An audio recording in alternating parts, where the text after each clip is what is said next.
私は2年ほど前に椎茸栽培キットを買って自宅で育てたこともありますが、量もサイズも満足のいくものはできませんでしたね。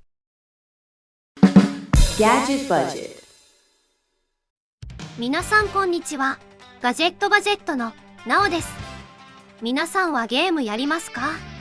私はファミコン世代なので、今まで一体どれくらいの時間をゲームに費やしたのか想像するとゾッとするレベルですね。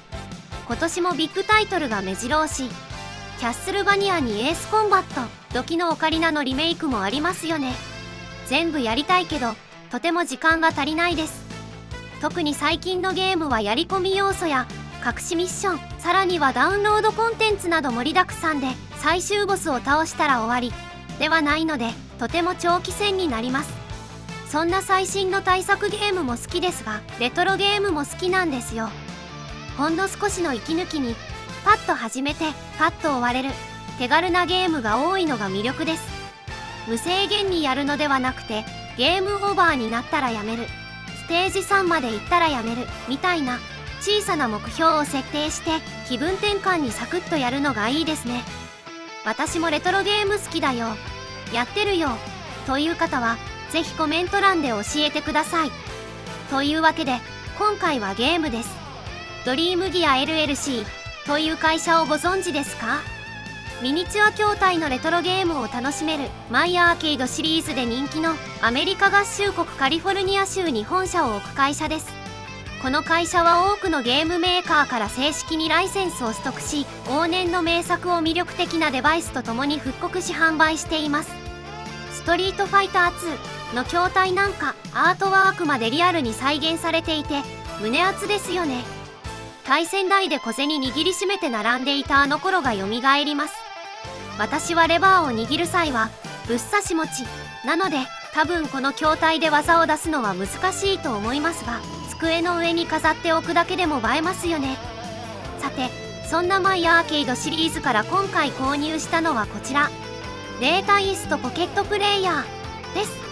データイーストでピンときた人はおそらく相当ゲームがお好きな方かとお見受けします。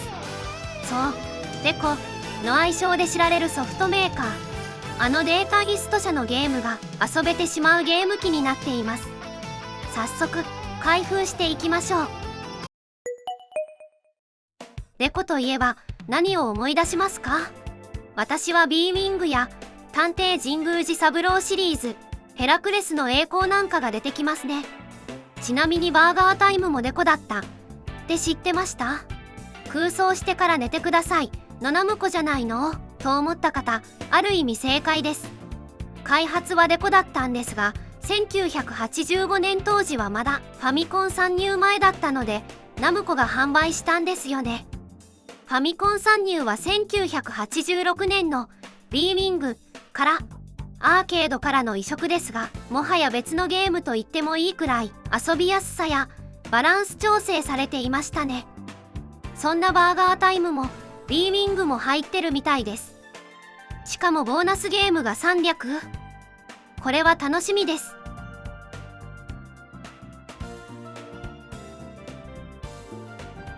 本体を取り出しましょう。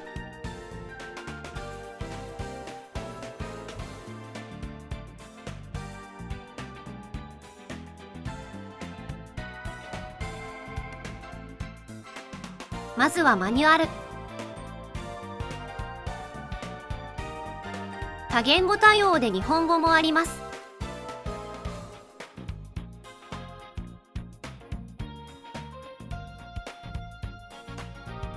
そしてこちらはチラシでしょうかね。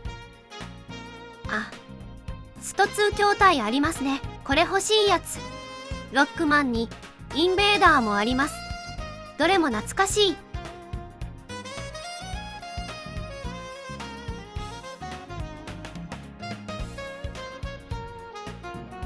ストラップが標準装備ですね。これはありがたい。あ、方向キーは丸型なんですね。ボタンの押し心地も悪くないですね。画面はバーガータイムの保護シールが貼ってあります。アスペクト比は4対3でしょうか。ここはスピーカーですね。AB ボタンは斜めに配置されています。そしてリセットとスタートボタン、セレクトではないので注意です。上部は電源にタイプ C ポート、そしてボリュームボタンですね。側面には何もありません。下部にはストラップに 3.5mm イヤホン出力、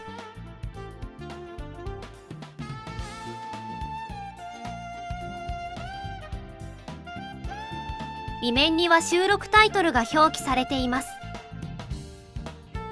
これは電池蓋でしょうけど、ちょっと開けにくそうな構造ですね。中身は以上です。では電池を入れていきましょう。単4電池が4本必要です。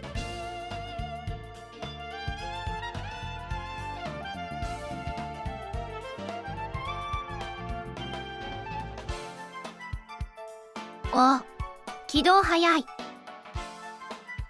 1から8がデコタイトルですね。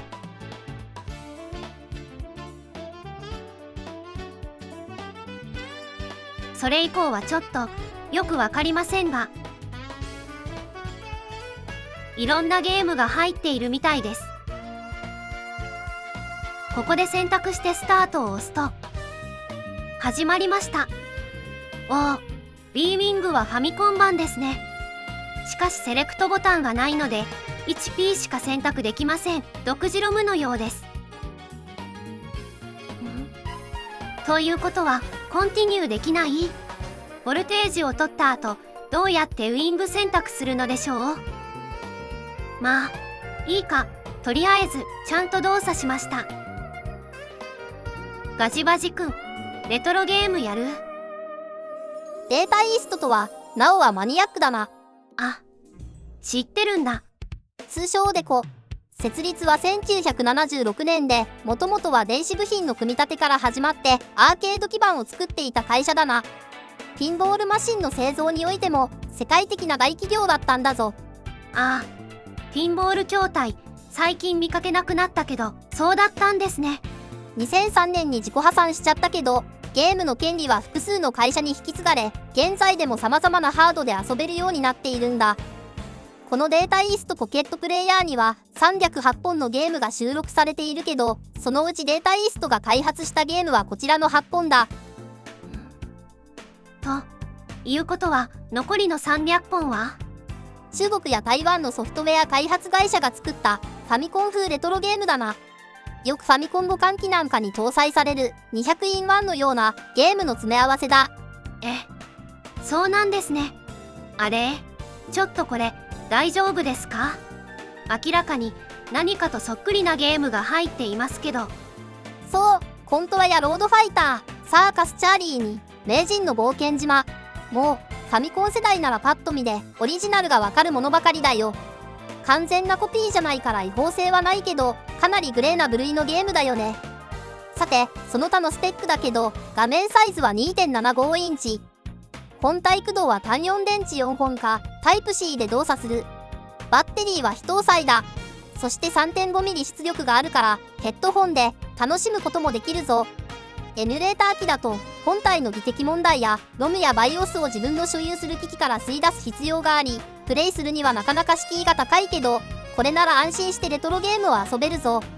おいらが好きなチェルノブが入ってなくて残念だ。じゃ、またな。わあ、ガジバジくんの方がマニアックだった。操作性ですが、十字キーではなく丸型の方向キーなので、若干操作に違和感がありますが、ちゃんとプレイできます。ただ、ボタンはかなりカチカチとうるさい感じ。B ウィングなどのシューティングゲームをやっているとかなり目立ちます。定価は約40ドルですが、Amazon で4724円でした。編集時のドル円レート、1ドル、約159円からするとお得なのかなと感じます。最後に、私は2年ほど前に椎茸栽培キットを買って自宅で育てたこともありますが、椎茸って温度や湿度管理がとても難しくて、素人ではなかなか量もサイズも満足のいくものはできませんでしたね。データイーストの皆さんも同じ苦労をされたのでしょうか。それではまた次のガジェットで